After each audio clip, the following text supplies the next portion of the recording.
So why would he let them live? In fact, why would he limit the killing to the citizens of Rhedia alone when the whole world turned their backs on witches? As Adonis walks towards Doroka with intentions of killing her, she brings up how Chloe would not have wanted him to do any of this. However, the mention of Chloe's name sends Adonis into a rage, and he grabs Doroka by the shirt, accusing her of only being here to distract him, so he is not going to waste any more of his time talking to a human. But Doroka reveals that she isn't human, but rather a witch, and the power she's able to conjure in her hand is proof of that. Adonis releases her in disbelief, but just as she thought she was finally getting through to him, she's picked up again and threatened once more because Adonis does not believe that she is telling the truth, since all the witches are meant to be dead. She swears that she isn't lying, and a few of the witches manage to escape the witch hunts. Then he asks why they did nothing, and just let Chloe die like that, if they were still alive. She apologizes for not helping back then, but everyone was desperate to keep themselves hidden and survive the Empire's purge. But no amount of apologizing is going to bring Chloe back to Adonis. However, Doroka tells him that there is a way to bring Chloe back to life, which gets Adonis to drop her. At this point, he doesn't know what to believe and goes back to thinking she is mocking him and Chloe, but she tells him that she was tasked with infiltrating this kingdom in order to save him, because they need his memories of Chloe to be able to resurrect her. But if he doesn't believe her, then she is fine with being killed by him and says she was glad to have met him. Looking at her smile in the face of death, he remembers Chloe's face and drops his sword, finally being willing to believe her and take her hand. But life is not going to let this man go an episode without witnessing someone important to him die as Eke snipes Doroka. We see a little bit of Doroka's past where the humans had begun to kill all the witches and burn their houses down, but she can't understand why any of this is happening. Another witch named Mia comes up behind her, and Doroka asks her why all of this is happening.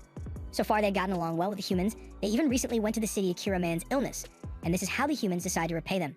Doroka suggests they use magic to stop the violence for now, but Mia tells her that they already tried, but that machine that the humans created is suppressing their magic. They don't know exactly what that thing is or how it is suppressing their magic, but Mia believes that Madame Ophelia might know something about it, so she wants Doroka to go and deliver the message. Doroka understands but asks why Mia can't come with her, but with a sword in her back, it is already too late for her. She instructs her to follow the Star of Revelation, which will take her to Ophelia's mansion and gives her some motivation that she can do it with a puppet. With tears in her eyes, Doroka turns around and starts running away while behind her, the humans have found Mia and surround her before killing her. And now, Doroka also lies on the floor and dies. Adonis holds her in his arms and begs her not to die on him before she has told him how to bring Chloe back to life. But before he can get the information that he needs, several more shots are fired into Doroka, and she is now definitely dead. The shots were fired by the soldiers that just arrived, and Adonis is left agonizing over the fact that even if he knows that it is possible to bring Chloe back from the dead, he doesn't know how he is supposed to do that. The soldiers surround Adonis, intending to kill him right here and now, but Adonis warns them not to get cocky as he surrounds himself with magic. The soldiers see him using his magic, so they all open fire on him. However, none of the shots even come close to hitting him as his magic stops and redirects the bullets, hitting the soldiers instead until there is one guy with a look of, "Shit, I should have called in sick today." Adonis is slowly walking towards the last guy while Eke takes aim with his sniper from a rooftop, and once the shot is lined up, he fires his anti-bunker sniper straight at Adonis, causing a huge dust cloud to form.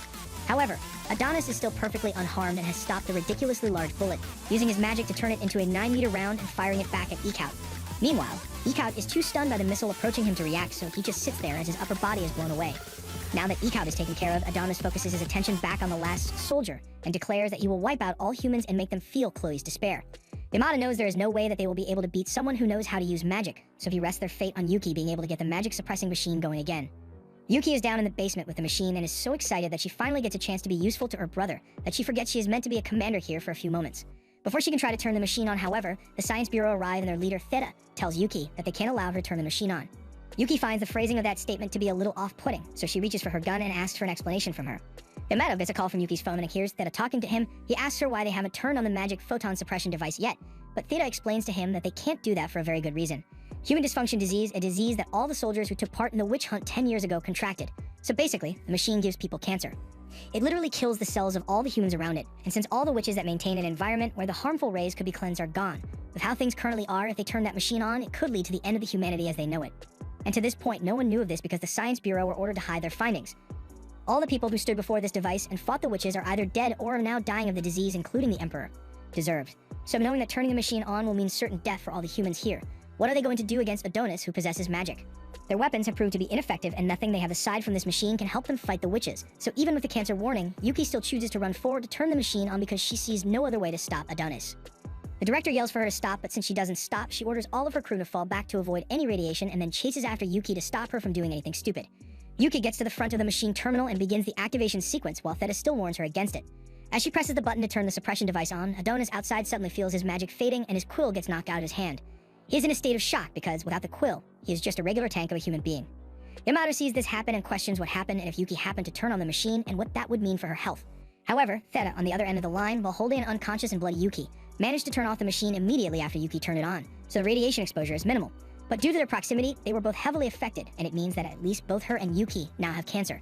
She tells Yamada that since the machine was already turned on, there's no going back now, and he needs to take advantage of the opportunity that this provided and finish Adonis off here and now. His job is to eliminate the threat to the kingdom before him, so he orders all the soldiers on ground to charge at Adonis, while he runs backwards to retrieve his quill. And they must have run out of bullets or something, because they could definitely just shoot him right now. Before he can grab the quill, a soldier runs up to him, and at the same time, a building crumbles to the ground before them, kicking up a huge dust cloud and forcing the other soldiers to retreat for now. The soldier in front of Adonis unsheathes her gun's thermoblade, raising up to strike. And Adonis, who still doesn't have his quill in hand, realizes, damn, I might actually go out like this, but at least I get to see Chloe again in the afterlife. The soldier then brings the sword down and beheads Adonis on the street. Roll credits.